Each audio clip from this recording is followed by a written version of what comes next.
Hi అందరికీ, welcome to my channel సరదాగా కాసేపు. ఇంతవరకు నా ఛానల్ని సబ్స్క్రైబ్ చేయకపోతే ప్లీజ్ సబ్స్క్రైబ్ మై ఛానల్. విశ్వమంగళ్ గోశాల ఇది తెలంగాణలోని మేడ్చల్ జిల్లాలో ఉందండి. ఇక్కడికి కార్తీక వనభోజనాల కోసం వెళ్ళడం జరిగింది. దీన్ దయాళ్ సేవా సమితి ఆధ్వర్యంలో కార్తీక వనభోజనాలను ఇక్కడ నిర్వహించారు. ఉసిరి చెట్టు కింద దీపాలను కూడా వెలిగించడం జరిగింది. ఇక్కడ చుట్టూ అందమైన చెట్లు, ప్రకృతి చాలా ఆహ్లాదకరంగా ఉంది.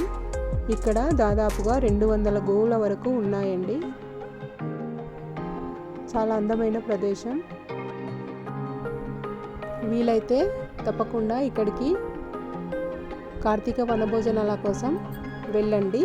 ఇక్కడ విశ్వమంగళ్ గోశాల, ఇక్కడ శ్రీకృష్ణుని ఆలయం కూడా నెలకొని ఉంది. ఇక్కడ మనం శ్రీకృష్ణుని ఆలయం కూడా దర్శించుకోవచ్చు. చాలా అందమైన రూపం అండి. చూడటానికి కన్నుల పండుగలాగా ఉంటుంది. తప్పకుండా ఈ ఆలయాన్ని కూడా దర్శించుకోండి. దీన్ దయాళ్ సేవా సమితి ఆధ్వర్యంలో కార్తీక వనభోజనాలను ఇక్కడ నిర్వహించడం జరిగింది. కాబట్టి వారికి కూడా సన్మానం చేయాలి. ఋత్విక్ గురించి కూడా 2 విషయాలు చెప్పాలండి. మనం దీన్ దయాళ్ సేవా సమితి తరఫున ఎండాకాలంలో మజ్జిగ చలివేంద్రం పెడతాం రెగ్యులర్గా. పాపము అంటే అంతకుముందు సంవత్సరాల్లో చాలా మంది పనిచేశారు దానికి. వారి గురించి మన ఉడతా నవీన్ గారు 2 నిమిషాలు మాట్లాడతారు. జై శ్రీరామ్. అంటే రెగ్యులర్గా మీటింగ్లలో మాట్లాడినట్టు కాకుండా కొంచెం హాస్యంగా మాట్లాడతా. పాపం మా అన్న కంచు కంఠం 2 రాష్ట్రాలని గడగడలాడిస్తాడు. కమిషనర్ దగ్గర నుంచి డీసీపీ, ఏసీపీ, ఎస్ఐలు, సిఐలు అయితే లెక్కలేదు. కంచు కంఠంతో గడగడలాడిస్తాడు. ఈ మధ్య అన్నకు గొంతు ఆపరేషన్ అయింది. అయితే గొంతు ఆపరేషన్ అయినాక ఈ మధ్య బయటకు వచ్చి మాట్లాడలేకపోతుండు.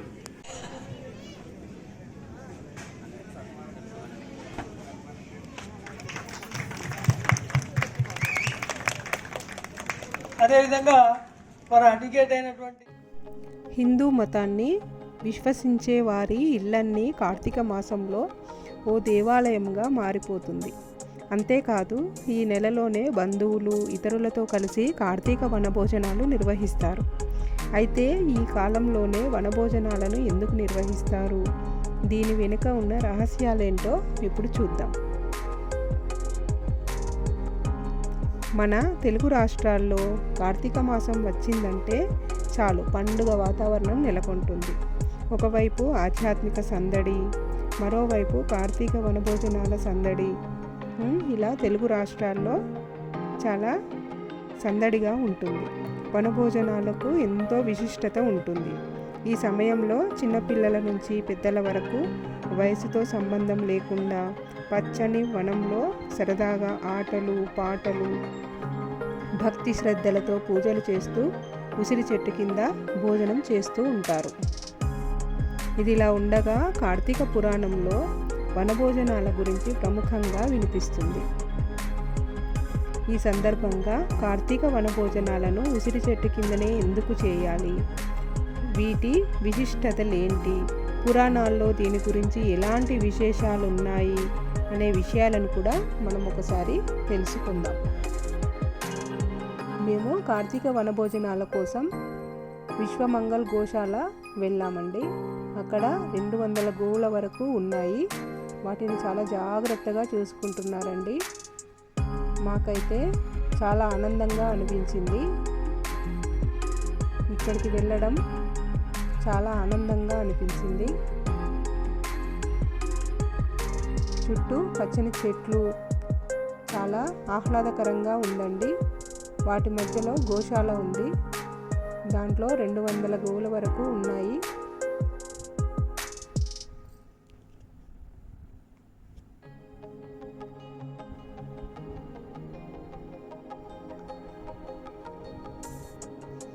ఉసిరి చెట్టు కిందనే భోజనాలు ఎందుకు చేస్తారంటే, హిందూ పురాణాల ప్రకారం ఉసిరి చెట్టును ధాత్రి చెట్టు అంటారు. క్షమించే గుణానికి ప్రతీకగా భావించే ఉసిరి చెట్టును లక్ష్మీదేవి స్వరూపంగా కూడా పరిగణిస్తారు. అందుకే కార్తీక మాసంలో ఉసిరి చెట్టును ఉండే వనంలో వనభోజనాలను చేస్తారు. విష్ణుమూర్తికి అర్పించి భోజనం చేయడం వల్ల సకల దోషాలన్నీ తొలగిపోతాయని పురాణాల్లో చెప్తారు. అందుకే చాలా వరకు ఉసిరి చెట్టు కిందనే వనభోజనాలను చేస్తూ ఉంటారు. ప్రస్తుతం కాలానుగుణంగా వచ్చిన మార్పుల కారణంగా ఎక్కడ పడితే అక్కడ వనభోజనాలను చేస్తున్నారు. అయితే కార్తీక మాసంలో వనభోజనం అంటే ఎక్కడ పడితే అక్కడ చేయకూడదు. వనభోజనాన్ని ఎంచుకునే ప్రదేశం అత్యంత పవిత్రంగా ఉండాలి. అందులోనూ తప్పనిసరిగా ఉసిరి చెట్టు కింద భోజనం చేసేటట్లుగా ఉండాలి. ఉసిరి చెట్టుకు అక్కడ శాలిగ్రామంతో కార్తీక పూజలు చేసి అనంతరం విస్తరాకులు లేదా అరిటాకుల్లో అందరూ కలిసి భోజనం చేయాలి.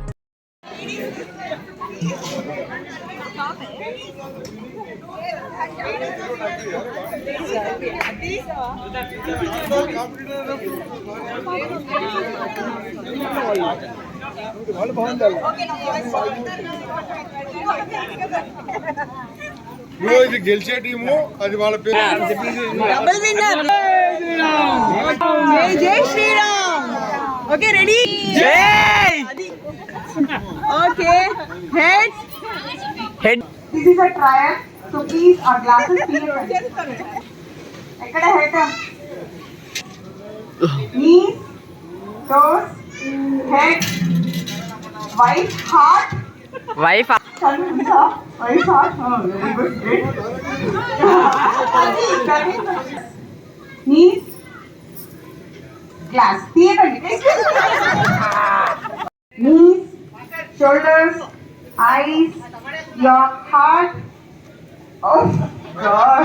Head, shoulders, glass. Cheating. Roll your hands. Roll. Yeah. Shoulders, head, eyes. Close your eyes. Show your husband's head. Only ladies. Husband can't. Only ladies should show husband's head. Leda hai. Correct hai. You checking correct. Husband's head ledanta. Nahi brain ledanda. Pole. Head. Hey, it's a joke, yeah. Please don't take it serious. Knees and toes. Nose. Hey, gone. Knees, toes, glass. When Gone. 4 times I think, and 4 times you play. Group, I don't know. Group gone. Okay. Total. Leading, just see the leading. Okay, fine. So right now the A is in the leading. Neighbor's hand. Neighbor's head. No. Neighbour side అంట. Neighbor's not. Maybe no. My hand. Point out neighbor's head. Don't touch. Only pointing. Madam, second madam, your own eyes, nose, neck, shoulders. I didn't say glass, please. Listen. None children also. Point the ground.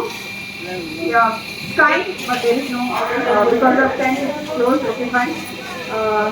Shoulders, knees, toes, hands, shoulders, glass.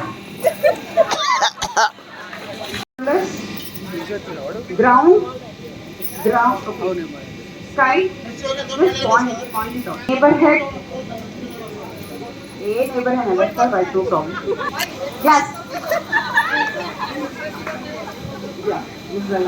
లో ఉన్నది ఏంటంటే మనం ఏ కార్యక్రమం చేసుకున్నా మనం ప్రకృతితోటి మమేకం అయిపోయి ప్రకృతిలో ఉన్న శక్తిని అంతటినీ కూడా మనం తీసుకోవాలి అనేది మన పూర్వీకుల మన అందరికీ నేర్పింది.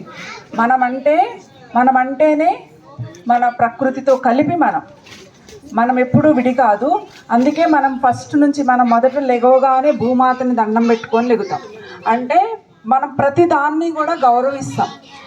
మనకి మీకు తెలుసు చాతుర్మాస వ్రతంలో అంటే మనకి ఆషాఢ మాస పౌర్ణమి నుంచి మార్గశిర పౌర్ణమి వరకు వచ్చే ఈ చాతుర్మాస వ్రతం దగ్గర నుంచి ఎక్కడ చూసినా కూడా మీకు పౌర్ణమి అంటే కూడా మనం పౌర్ణమి వెన్నెలలో తడవాలి. అంటే పౌర్ణమి మనకి మీకు తెలుసు కదా, మనకి భూమి, సూర్యుడు, చంద్రుడు అనే 3 గ్రహాలు మనం చెప్తామన్నమాట. అంటే మన ఆచారం ప్రకారం ఈ 3ని కూడా మనం గ్రహాలుగా తీసుకుంటాం.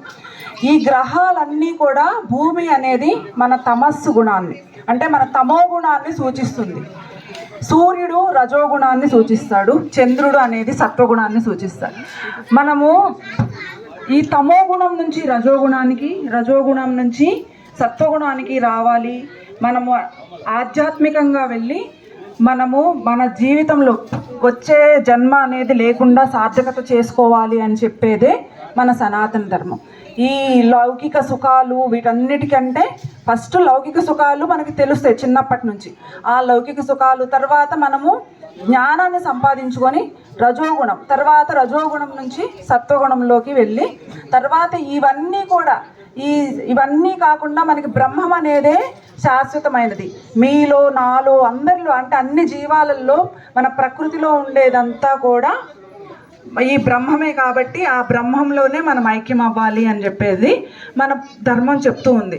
ఇవన్నీ ఏంటంటే ఇప్పుడు అందరూ కూడా ఈ టైం ఎలాంటిది అంటే మనకి కార్తీక మాసంలో ఎందుకు పొద్దున్నే స్నానాలు పెడతారు అన్నది మనం ఫస్ట్ నాకు తెలిసింది మీకు తెలియజేయడానికి ట్రై చేస్తాను. అంటే మనకి ఆశ్వీజ మాసం వెళ్ళిపోయి కార్తీక మాసం వచ్చేటప్పటికి ఏమవుతుంది అంటే మనకి సూర్యుడు టైం అంటే పగలు టైం తగ్గిపోయి రాత్రి టైం పెరుగుతూ ఉంటుంది. అంటే మళ్ళీ మనకి చలి కూడా స్టార్ట్ అవుతుంది. కాబట్టి ఆ చలికి మనం ఇంకా కొంచెం తెల్లవారకుండా ఉంటుంది కాబట్టి మనం లెగవలేము.